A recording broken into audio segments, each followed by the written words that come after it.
I want our customers to think, we have an event, 29 will handle it. I need to just tell them what it is I'm trying to achieve, where it is, when it is, and just let us run with it and let us make the decisions that we know are right for you. I think that's probably where we feel we have the difference. Is like everyone can put on events, but it is just how we make people feel. And we've really focused on that. So that goes back to just our general overview of our business as being customer experience.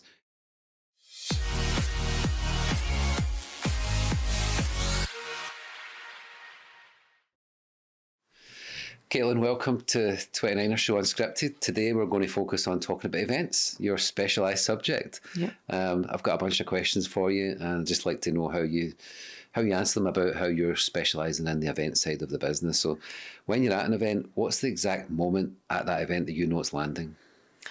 It's a hard one because for me, there isn't anything in particular for every single event. I think, right, that's us. There's just, every event's really different, but we're always building the experience, we're building content. So there's always a moment maybe right at the beginning where I feel like I hold my breath, and then it gets to a point where I go, and we're good. And usually that's like, maybe we've done opening videos, or the first person standing up to speak and it's our content behind them, or, people start engaging in the audience. But it's hard to pinpoint exactly what it is. But I just know that I get to a point where I can feel like, right, we can breathe. Everything's moving fine. We're doing good here. But I feel like probably right up to that point, I don't realise that I'm just like, until it's it almost, happens. I see like the pressure, and I've obviously be at a lot of events with, and you see that pressure build up, and it's generally before, and then there's just the smallest of moments. It can be someone will say something to you in the corridor or go, this is great, or you just feel like the energy. Yeah, I think you've said that before, like just the energy from the people, and you go, we've achieved it, because people seem to, or are enjoying it, because you hear that, the crackle of people talking and they're interested. I think it's the noise level, because, obviously we do so many different types of events, but one in particular, last year, it was the noise level when everyone came in the room. I was like, oh my gosh, it was so loud, you couldn't even hear yourself think. And I was like, everyone's having a great time. It's always that thing of, if you're having a party and you worry, is people going to come? Are people going to talk? Is people going to dance? So, not obviously dancing, but it's just that energy from what people are giving you back, and whether that's seeing something on a big screen or actually just arriving feeling excited, you just know that this is going and well. That's always been your thing. Like every birthday over the years, when we've had birthday parties, we've always celebrated birthdays. So it's probably I'm just using that as a link, because probably like as we do as a family, like celebrate every birthday, every moment. So through your years, we've always celebrated your birthday, obviously in particular.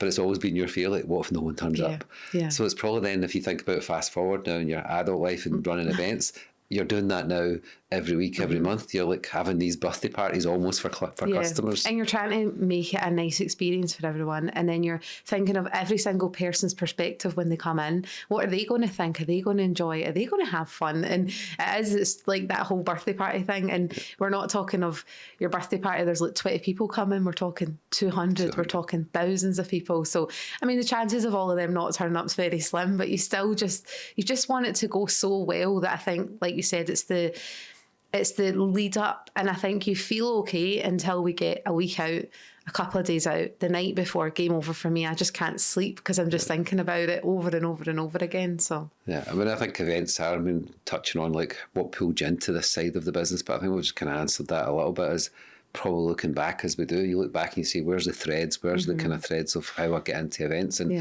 probably birthdays is ran through our family. And I think that's maybe where it's came from, that it's drawn you into that side, because it is a bit of chaos. It's just getting everything right. And then it's just that little moment that you'd probably take to yourself to go, I've done it. Yeah. And I think like I was known for having the best birthdays ever. So it was always trying to do it better and better and better. And that's what we do with the events for our customers. We do typically the same kind of events every year for them. So it's always about how do we make it better the next year. But I think also looking back, I studied television and film production, and in the TV side of it, I did genuinely really love that. And it was in an environment where, there was like the gallery upstairs, there was the TV studio downstairs, it was the prep, it was the chaos until the moment that first person started to speak. And it was that adrenaline of this can't go wrong. And I think that's also where I got that buzz, the feeling of there's no going back here. Like we just have to keep moving forward. And I think just that feeling of it's live, it's happening. You can't go back and go, can we do that again? Yeah. So it's probably that adrenaline. Yeah. And as you say, the combination of craft and chaos, and then build that in with adrenaline. So it just has that rush, that build up to that moment where you say maybe the first person stands on stage, or when all the people come in and you hear them talking and taking photographs and enjoying themselves, you get such a satisfaction from. It's such a high, like all the way through it. You're just running on adrenaline. But then always have like the biggest crash after it. I just want to just switch off. Like, because I feel like in the lead up to events, we're running so many simultaneously. There's so many questions. There's so many things that could go wrong. You're overthinking every situation times 10 at some points.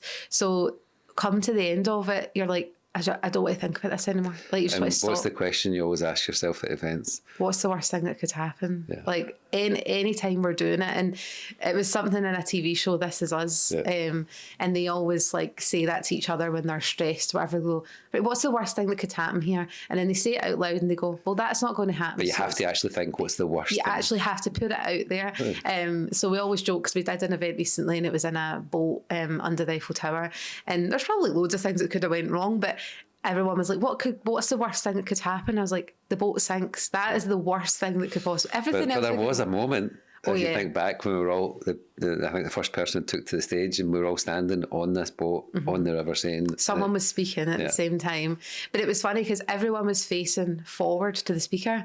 But me and Lynn were working like with the AV team. So we were side on. So we could see the water. No one else could really see. And we just seen this massive boat go by. And the whole thing just moved from side to side. And me and Lynn were just looking at each other and we're like, right, it's fine. We're anchored to the wall. I think here. at that point you're like, did we both feel that? Or was it just me? Was it just the adrenaline? It's when you get off later, you're like, we felt that.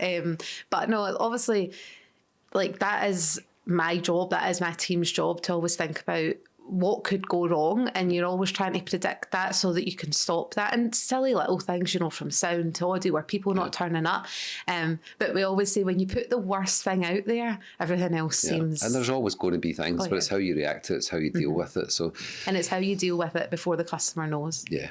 They never know. They never know. So what does our events calendar kind of actually demand from our team? Like, you talked about your team, and what demands is put on that kind of team when you're running so many events? Yeah, I think it's multitasking at its finest. There is so many things going on, and every event is an event, but every event is different. Yeah. So they all demand something different. Some are more light touch, some are more project management led, some are actually then working out, well, what's physically going to be on the tables when people eat. But then we'll have events where we're just looking after all the content. So, it's hard internally when, you're running so many simultaneously, because every event, there's no structure to follow. We really have to approach it differently every time. So we're constantly then, like, every time you look at an event, you're like, right, let's focus on that and then move to the next one. And you have to change your mindset every single time. I suppose you have to treat everyone as if it's the first one and give it that respect and never get complacent at events. Always think, like, this is our first ever event internally. So you're looking after all the little things and just never take it for granted. I think the difference really is, obviously I work with our team on content projects, realities projects, marketing projects.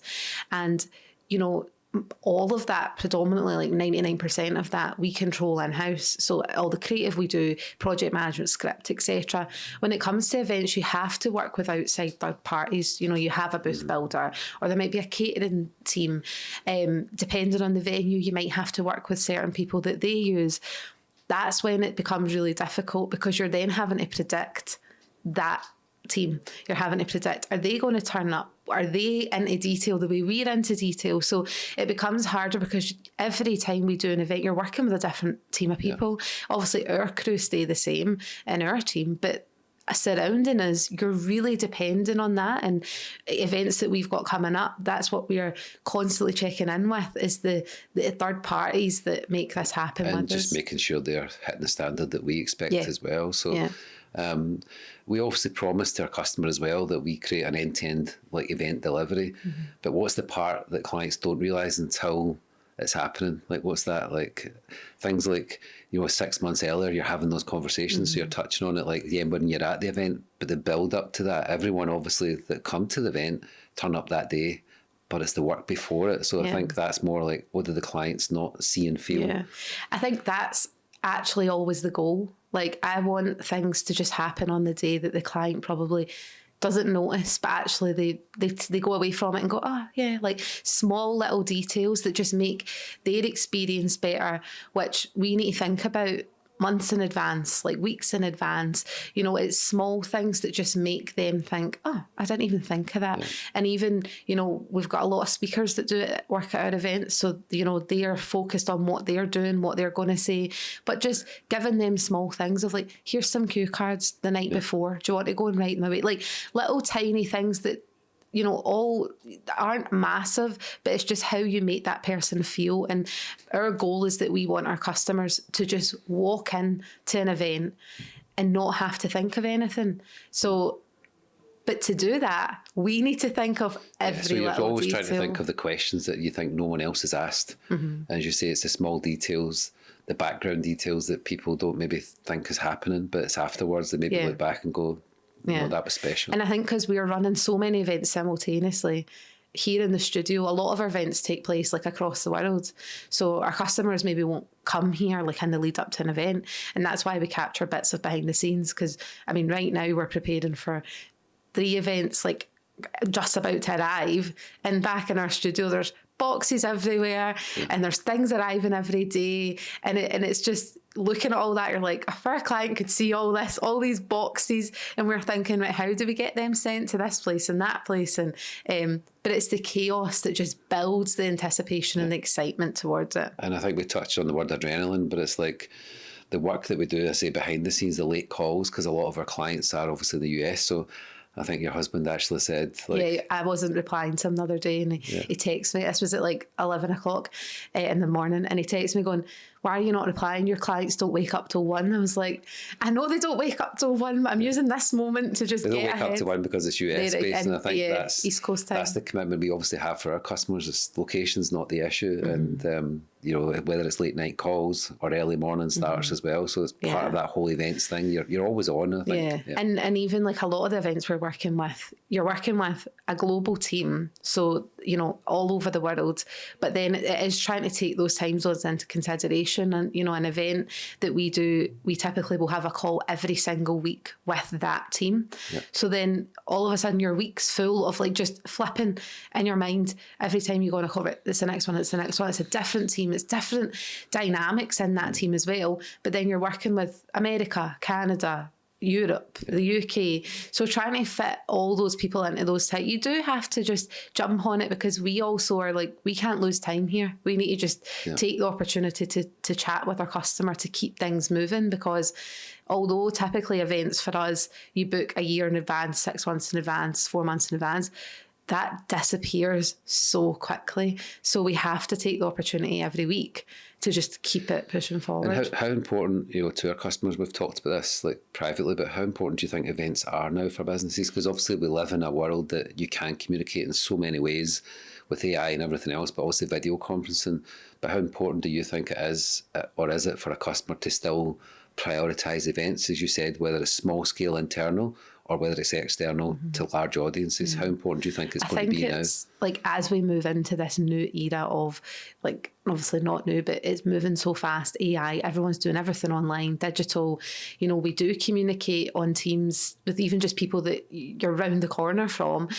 It's going to be so critical, because one, for trade shows, exhibitions, congress, that's that company's opportunity to show up as the biggest, as the best, and really just go for it and dominate a space in the industry.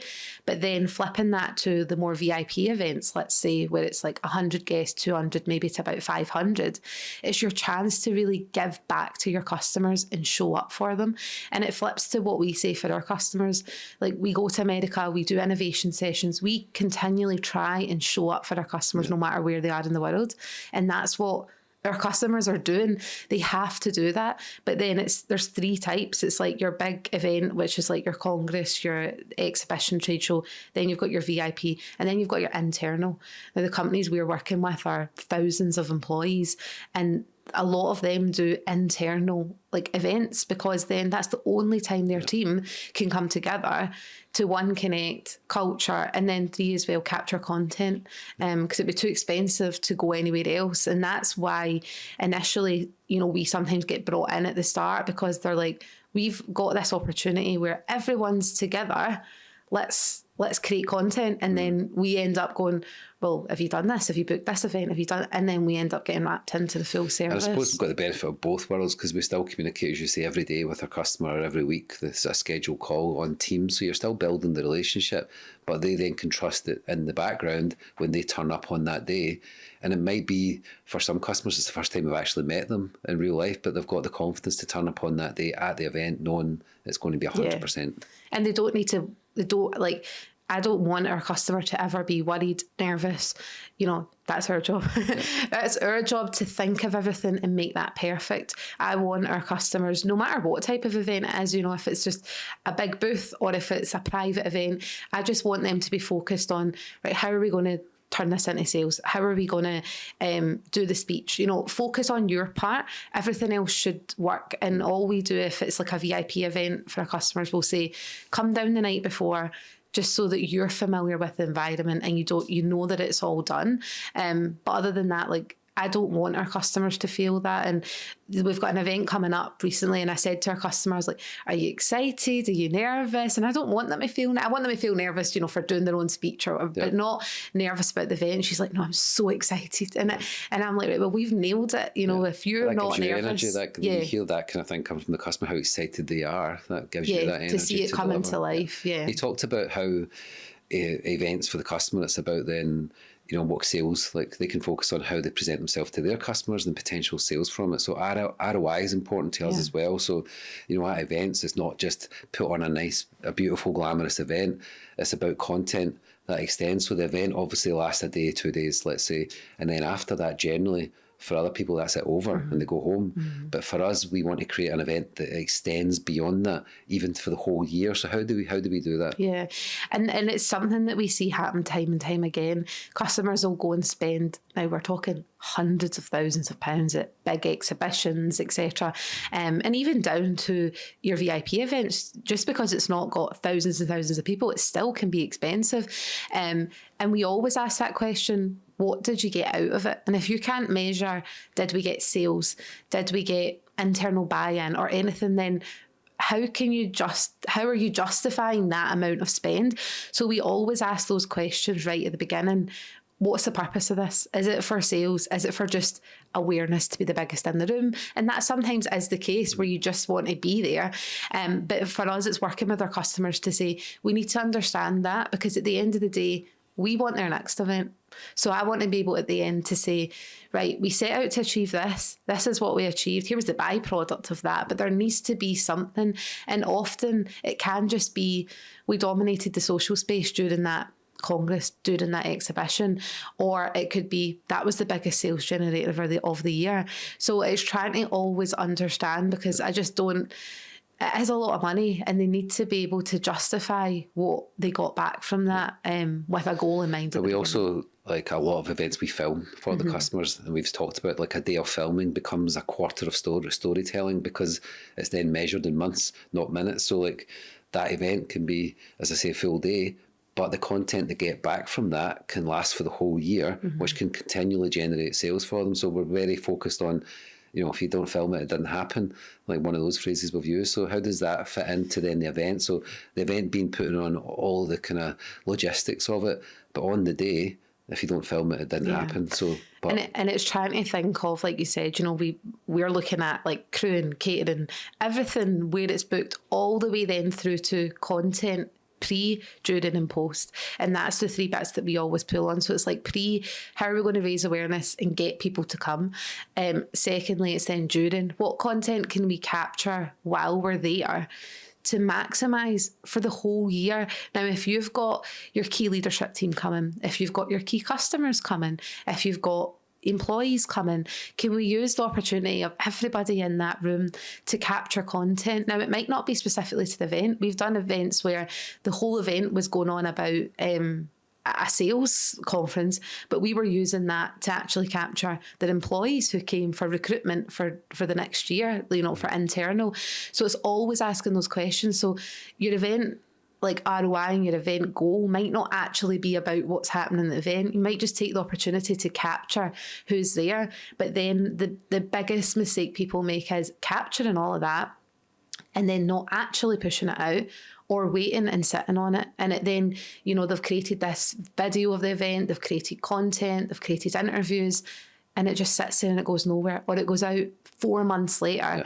Then the momentum's gone. Now, that's hard to balance because the companies we work with are large and they have to go through compliance. They have to go through like legal teams before anything goes out. So there's a fine line of, you know, how quickly we can get it out. But what we always say is we'll edit that within 24, 48 hours. It then enables us to get that up to your systems, to get that approved and get that out as quick as we possibly can, because it just keeps the conversation alive.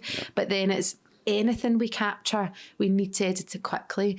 And we recently done an event where, you know, there was a lot of amazing content and a lot of amazing speeches, but for lots of reasons, they weren't allowed a lot of people in the room. So we captured everything that was said on stage. It was then edited, put onto a training tool, and now people who weren't even at the event are then getting to consume it, which then we're getting data for to show how many people enjoyed it outside of the event, which then proves that next year we need a bigger event. So, it's trying to just always understand, why are we doing this? And then working back from like pre, during, post, what content can we capture? What ROI can we put in place? And even if it's just capturing photos of the event, you need to capture something. But that's sometimes hard because customers have done these events for so long. Bringing in another element to it that they've never done before can feel scary and feel new. But once they've done it once, they can't imagine doing their events without it. It creates the momentum to create the next event, doesn't it? Yeah. And then even look at areas and how we can improve. But I think also you touched on, like, all their customers are there. You think of our customer, they bring all their customers to an event. It's the one place probably that whole year they're going to have so much people in the one room that it's not just about the event you touched on. It's about engaging with your customers. So we can create customer stories for them. You can find out lots of information at that event that they can use to get better. Yeah, we have an event that we do, and last year we actually delivered 1,000 pieces of content on the ground. Now, that wasn't actually like 24 hours later, 48 hours later. That was on the ground while we were there. The event was 3 days, and we did exactly that. We set out with a goal that you have your customers there, your partners there, your team there. What can we capture in this moment? And across photography, filming, live editing, live social posts, we finished those 3 days with 1,000 pieces of content in our customers' inbox that was getting drip fed all the way through those 3 days that then went out. And it meant then that they were leaving with customer stories, which was their customers saying how their world was powered by them.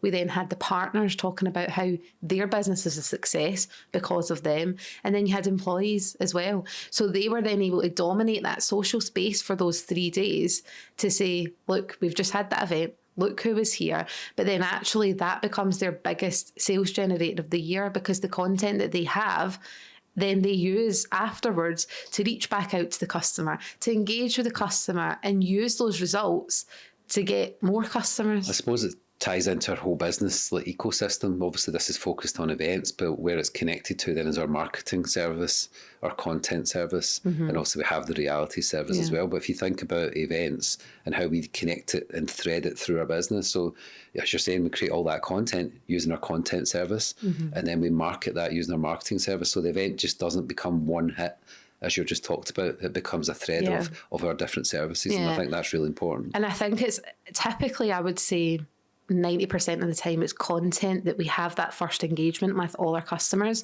They'll come to us with something like, can you do a slide deck And then we'll go, well, where's that going? And they'll say, it's playing at an event. And we'll say, well, do you need help? And then it spirals that way. Or we need you to come and film an event. Well, who's helping? And it might not be for that specific one, but they have such a great experience that then when they go to do their next event, that they reach back out. But all of our customers, if you've got an event, you need content, you need marketing, and then for certain ones, if you're trying to create an experience, realities comes in. So actually then any event that we do will hit 9 times out of 10, 3 of our core services at any given point. But then some will be more heavy on the event side. So they'll be more heavy on just the planning of it, the production of it, getting it ready. Some will be more heavy on content.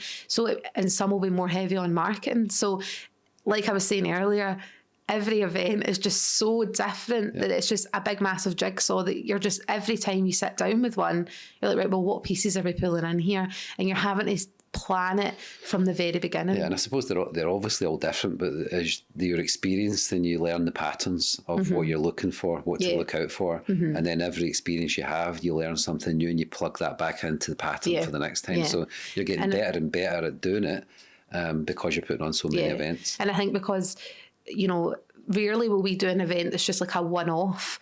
You know, we do an event with a customer and it's so good that they'll be like, can you do our next one, or can you do our next congress? So then you're learning how that customer likes things to happen as well. So you'll see that they, you know, they like this kind of social, they like that, they like how we communicate. So, you know, when we then get to the next event, we're pulling on our experience from, right, this is how we communicate with them. This is what they liked afterwards. This is what they liked there. There's a lot of elements that is out with our control and we're having to learn every time. But that's why we always say to our customers, it's like, just trust us. And we'll ask so many questions in that very first event. We're like, did you like that? What did you not like? And that's, I always say that to them, is if we present like an idea for, you know, all the vinyls that's going up, or we present an idea of like how the event's going to go, they say, oh, we're not quite sure. I'm like, tell me what you don't like, because then the next time we do this, we won't propose that. So they're always new, but it's just about learning and taking our experience into the next one and into the next one. And although they're all different industries and types, there's certain things that happen that you go, oh, that's a red flag. Like that's going to so you're spotting the patterns. I said so.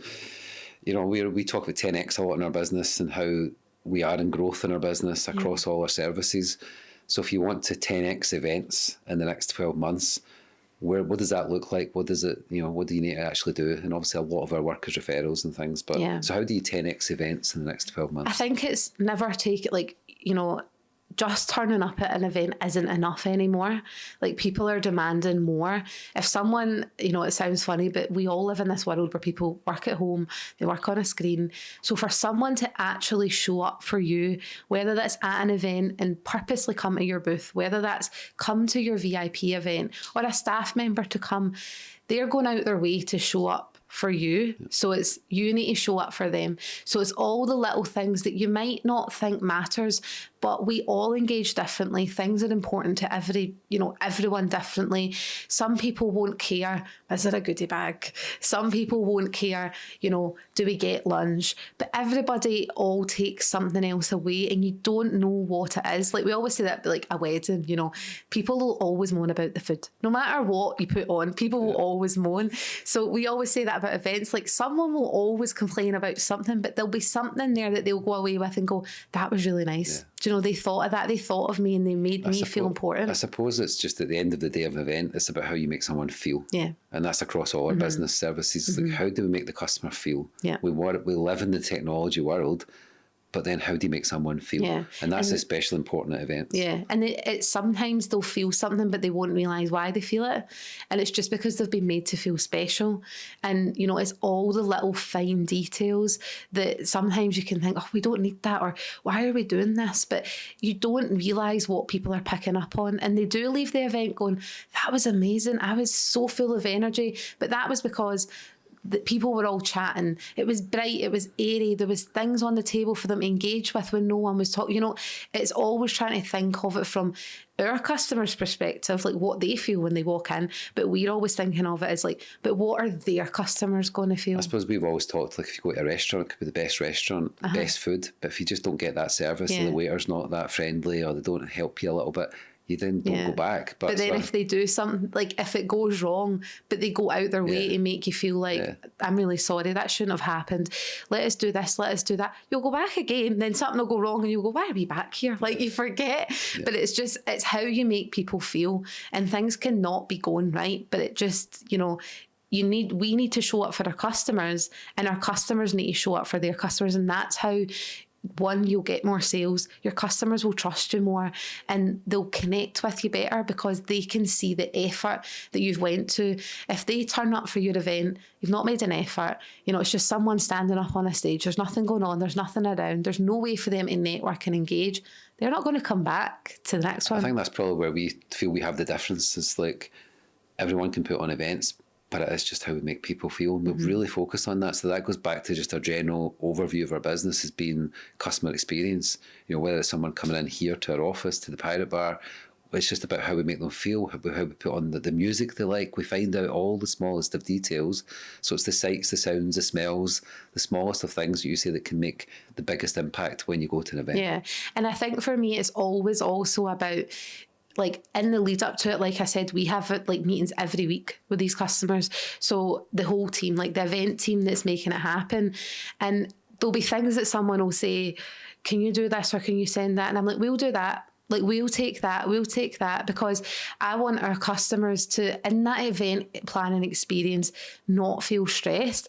Like, some people, it always baffles me when people, you know, get stressed, like planning a wedding or planning a birthday party, because I'm like, it doesn't stress. I was called Chillzilla. Like, I didn't, and it's so strange because I get so stressed with their events and work, but I didn't get stressed at my own wedding. But like, that just comes naturally to me. If someone said, tonight we're having an event in here, like, right, well, this needs to happen, and move on. But I always worry that our customers feel pressure, they feel stressed, that it's not a nice experience for them. So we go out our way to make sure the minute they tell us there's an event, there's a date, we're like, what can we take off you that means you can get on with your job, and we just need to touch base once a week. I suppose then when people commission us, or customers commission us for events, it's then the customer experience kicks in day one. Yeah. It's not just at the event, it's all the way up to it. And it's checking in with them at certain points, just privately, to say, like, how are you feeling? Are you excited? Like, you know, because I want them to feel like we're an extension to their team, that if something's going wrong over there, tell us. So we're not just at events. I probably think maybe a lot of event organisers maybe just look to tick as many boxes as they can.